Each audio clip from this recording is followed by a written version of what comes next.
Good evening. Usually it's good morning when I'm recording these. But it's Friday night, July 25th, 2025, 9:34 p.m. Eastern Time. If you're wondering why I reference the dates a lot, I don't know. Maybe it's if this lands in some kind of a time capsule digitally and someone's looking at it in 50 years and they can figure out what was real and what was AI, and it all comes down to a spoken timestamp. This is the real date. I've got some important, I think, some important concepts, thoughts to share with all of you. And these are not scripted. I have a general sense on where I want to go, so please bear with me as I work my way through this thought maze tonight. Let's get trading out of the way first. In terms of, first of all, thank you for all of you who, several of you, I should say, who reminded me that the higher time frames are in play. If you can leverage up on the shorter time frames while you're having that core position work for you, great. But the core positions, especially given the incredible noise on the shorter term time frames, and it's look, it's always been noisy on turns where the market does the most expected in the least expected way, and that's always going to be true. But the noise on some of the turns on the lower time frames are you gotta laugh at them sometimes. Usually a lot of times the simple is right, low, low, low, low, bottom, turn, higher, low, bang. What is the market doing a lot, right? Low, low, low, bottom, turn, whoa, one more push. I shake everybody out. Is time and time again. So anyway, and that's so my core position doing fine. Shorter time frame, same challenges that I had last week. Let's get that out of the way. But I want to focus on a few things that happened this week that, at least to me, are important. And thank you for your indulgence. We're going to talk about Andrew Carnegie. But we're going to start with a physical walk. A little ironic because I talked about ramble. I think I titled last week's video, Ramble. A physical walk in front of my office building here last night. And I've explained this before. So I work first floor. There's about 20 offices here. There are windows in the front of the building. If you remember looking through the reflection or at the reflection from that piece of glass on top of the flag, which reflects that way. That's the street that this place looks out on. I'll send you a picture. I'll send you a picture. I'll post a picture. Give you an idea. And so anyway, sidewalk in the front, right? Great night, great evening. It was a little warm, right? Mid 80s probably. I don't know, 6 p.m. ish. And I'm walking down the street. And I catch my reflection in the windows. And I stop. I turn, I stop. And I don't think it was vanity, but I looked at that image and I asked myself, who is this man?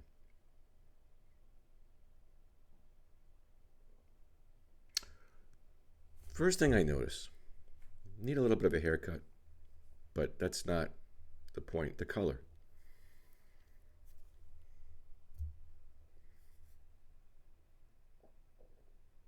And it reminded me, if I get emotional, so be it, so I am.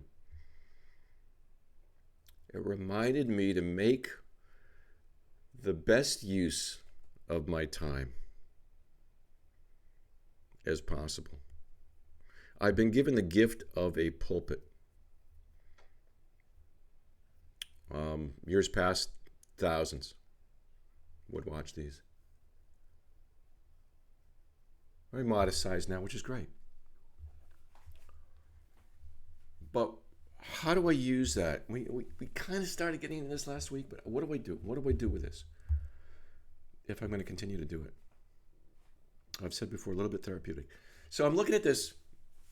I'm looking at this image. Thinking, okay, if you're going to continue to do this, what do you want to say? What do you want to say? I've stopped the blog at times when we were very active, actually, in the years past, because I didn't think there was anything else to say. It's all been said. Like, there's 1,000 trading strategies out there. As long as it proves net profitable, I can share what I do. But, what can I add? What value can I add? So I'm looking at this guy. And I'm looking at, I get back and I looked at the homepage of the Trader Chronicles site that has the montage of various pictures of me throughout the years. Dark brown hair, young guy, confident in his way, a little arrogant maybe at times. You gotta be that little edge to you if you're gonna be in a competitive environment and try to do something that everybody's shouting at you that you can't do. And I said last week that I don't know, maybe I was given some degree of success, so that there are more important concepts that can get taken away from this that I can share. And if those experiences had never happened, then I wouldn't have a voice. So I'm looking at this guy and okay, all right, what do I do? What do I do? And we're going to talk about Andrew Carnegie. And I will post this link as well. I'm going to read a couple of excerpts from it here on my phone. On June 23rd, 1885, Andrew Carnegie addressed the students of Curry Commercial College of Pittsburgh, Pennsylvania. He gave pungent guidance to the learners, which included a repudiation of the traditional adage about baskets and eggs.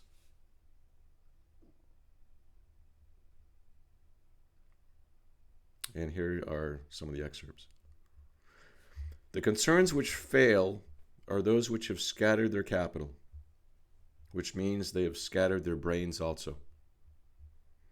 They have investments in this or that or the other, here, there, and everywhere. And in bold, don't put all your eggs in one basket, quote unquote. Is all wrong. I tell you, put all your eggs in one basket and then watch that basket. Look around you and take notice. Men who do that do not often fail. It is easy to watch and carry the one basket. It is trying to carry too many baskets that breaks most eggs in this country. He who carries 3 baskets must put one on his head, which is apt to tumble and trip him up. One fault of the American businessman is lack of concentration. This was 1885. The text above was from a collection of speeches and essays published by Carnegie in 1902. I'm going to scroll down to another quote here. Mark Twain referenced this as well. And here's another excerpt. Might have been from a different time. To summarize what I have said, aim for the highest. Never enter a bar room. Do not touch liquor, or if at all, only at meals. Never endorse beyond your surplus cash fund. Trading analogy. Make the firm's interest yours. Break orders, always to save owners. Concentrate. Put all your eggs in one basket and watch that basket. Again, in bold. Keep expenditure always within revenue. Lastly, be not impatient. For as Emerson says, no one can cheat you out of ultimate success but yourselves.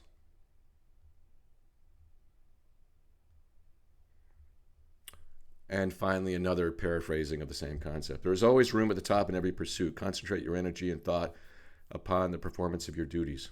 Put all your eggs in one basket, then watch that basket. Do not scatter your shot. The man who is director in half a dozen banks, half a dozen railroads, and 3 or 4 manufacturing companies rarely amounts to much. He may be director of many, but these should all be of the one kind which he understands. The great successes in life are made by concentration. And I could go on and on and on.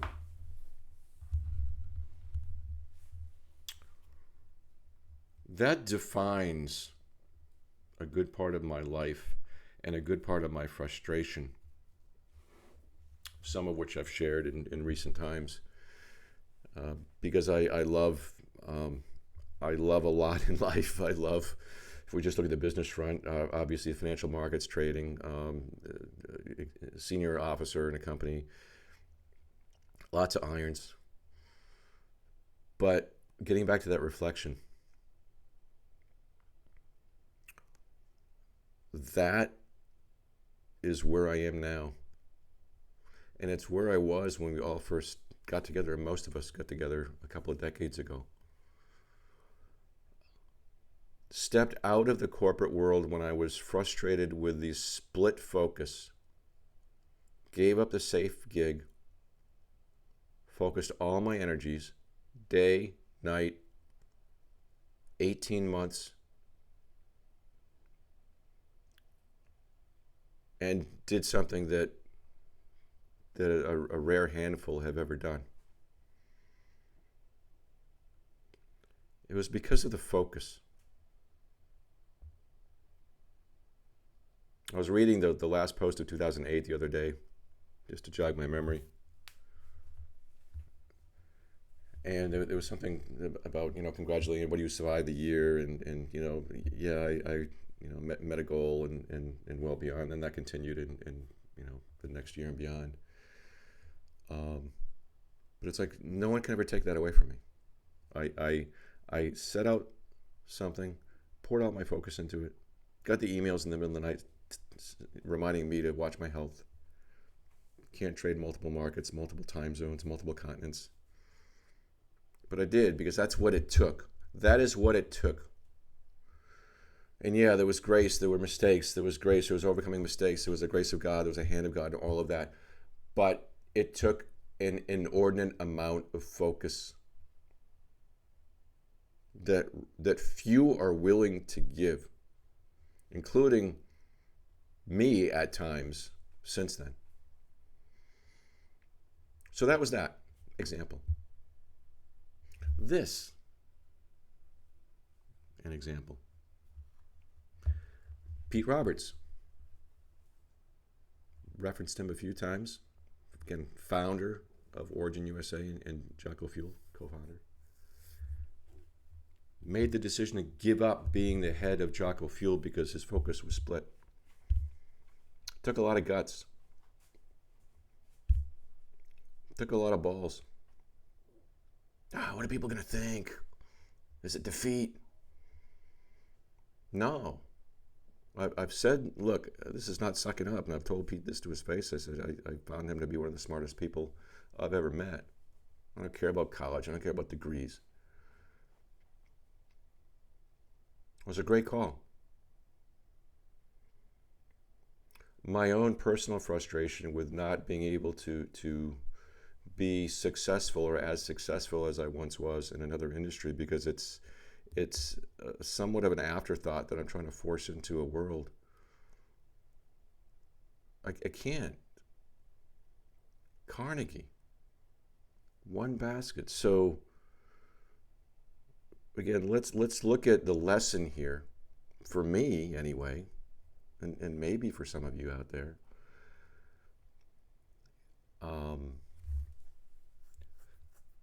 November of 2019. Crazy guy in his late 50s was blessed with an opportunity. You heard the story of how it happened. You can't make it up. Nobody would believe it if you try to write a script around it. But if I was going to do it, if I was going to build, to take couple of companies from quasi shoebox to world-class financial systems, teams, global. Couldn't do it half-ass. I could not split my focus. I stepped away from the financial network that we built. I stepped away from trading. As many of you know, my wife and I sold our 60-year-old Massachusetts home on Cape Cod to move to Wilton/Farmington, Maine. Look it up on a map. Pete used to tell me it's the last stop before the hinterland. Right? Because that's what it took. It took, if I'm going to do this, I got to be all in.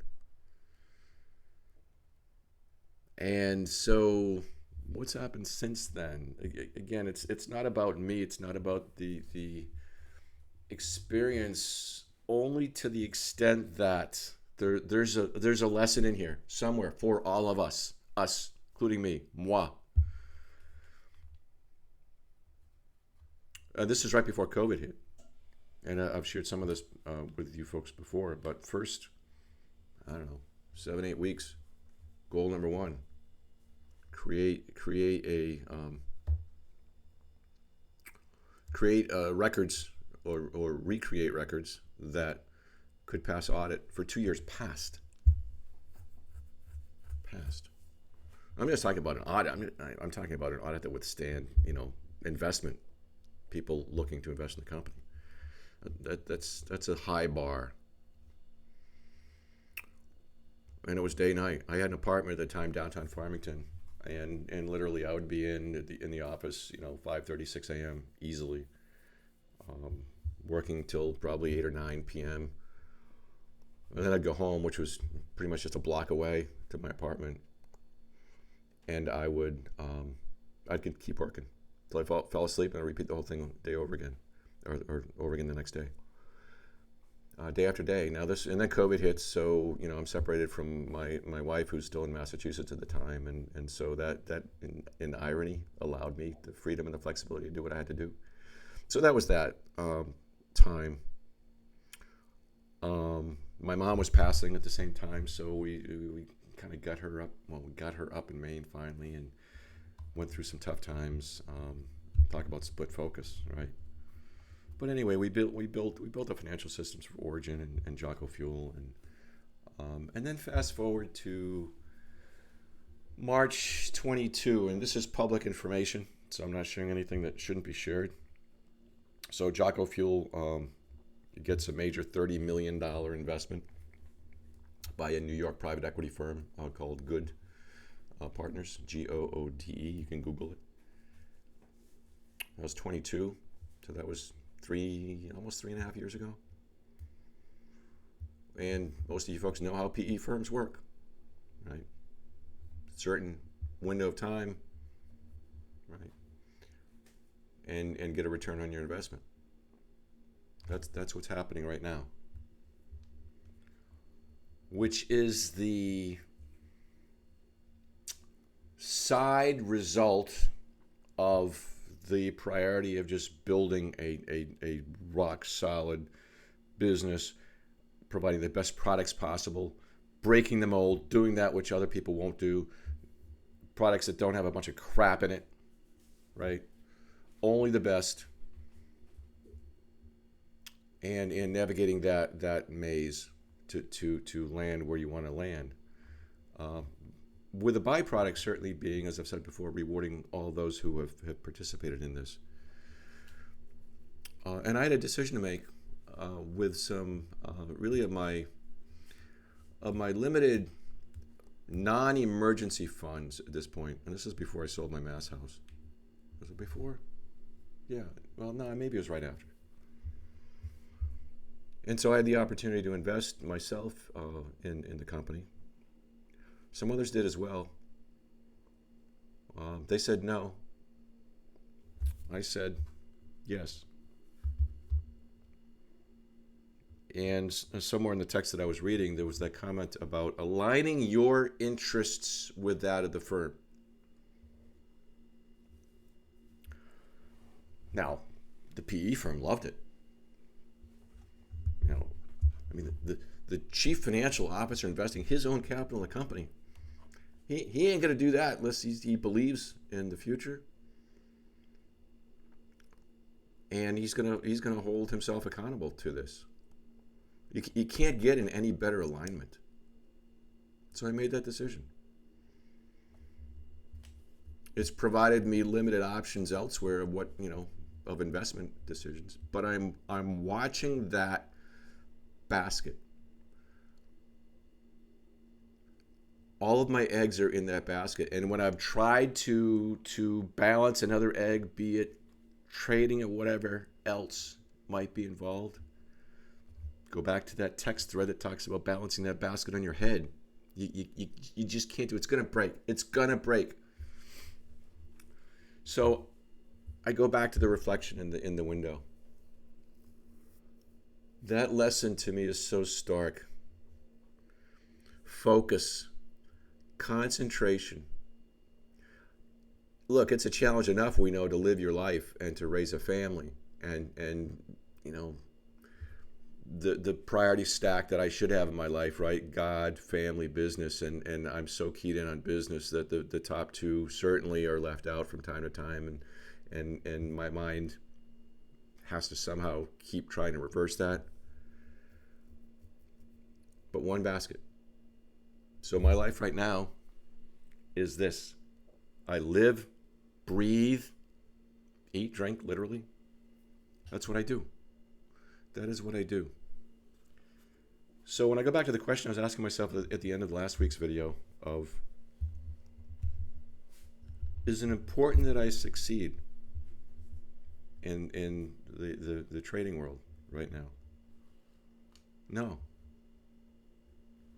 No, and that is hard for me to accept.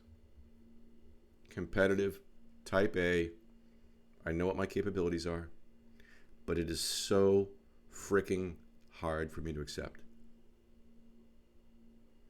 But it gives me great comfort in reading the words of Mr. Carnegie. All my eggs right here. And I'll give you one final glimpse. We're coming up on 23 minutes here, so thank you if you're still listening to me. So what's a week like in this environment? What's a week of a CFO look like?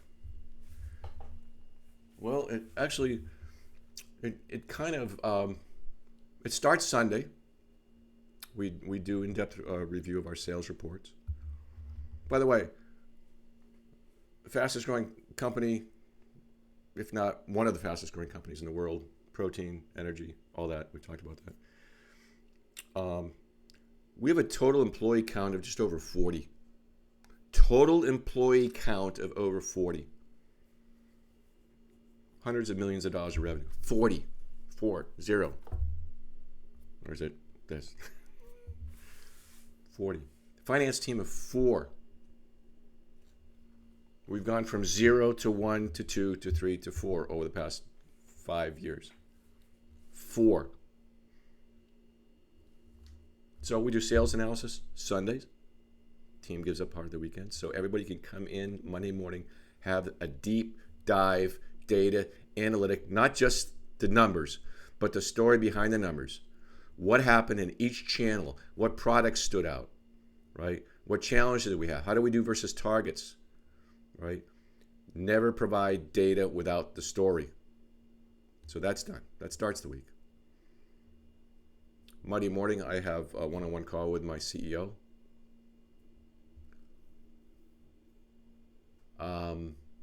Tuesday, a standing meeting with the leadership team, Jocko Willink,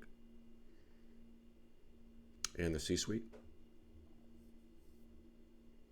These are the formal meetings. Wednesday, operational team meeting, company-wide, and then Friday, we have a company-wide, kind of more of a sales update, what's going on in each channel. That's the official stuff. Behind the scenes, Two of the most dangerous acronyms I've found over my lifetime are IPO in the finance world, IPO and ERP. They sound great. They are so freaking dangerous in terms of spend, in terms of marketed materials that makes other people wealthy and can leave you frustrated as hell. I've implemented ERP systems before. I've learned enough lessons to be beyond cautious. And I shared something with the full team maybe a month or so ago where since I've been here, we have, I think there was like 140 different audit events between annual audits, bank audits, financing audits, multiple teams looking at you, 140 some auditable events. And I think it was 2 minor adjustments that were suggested. And we're on QuickBooks Enterprise. And for 10 years, my social media stream is flooded with, you need something better. No. We've saved millions of dollars. We are lean. We have analytics that are solid. We have mini systems, if you will, databases that are pulled, and we got a great IT guy that's helping us out there.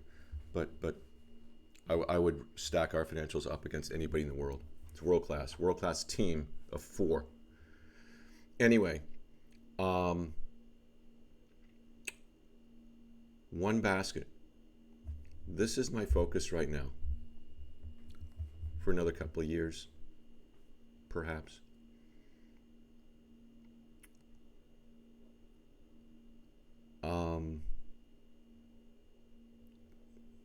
This is how I'm cut. This is how I'm wired.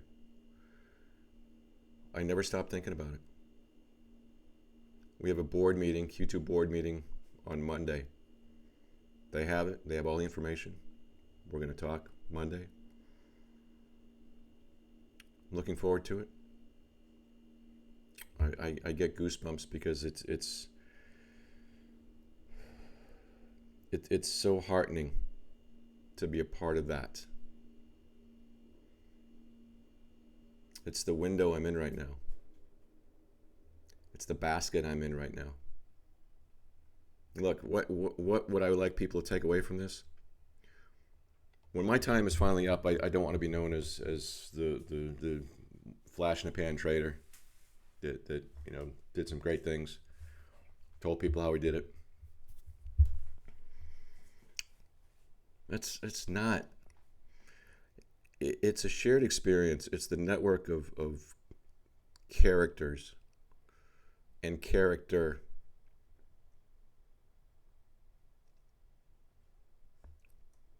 That's where I'm at on this Friday evening, July 25th. I've rambled a lot here. It's almost 30 minutes. Thank you for staying with me.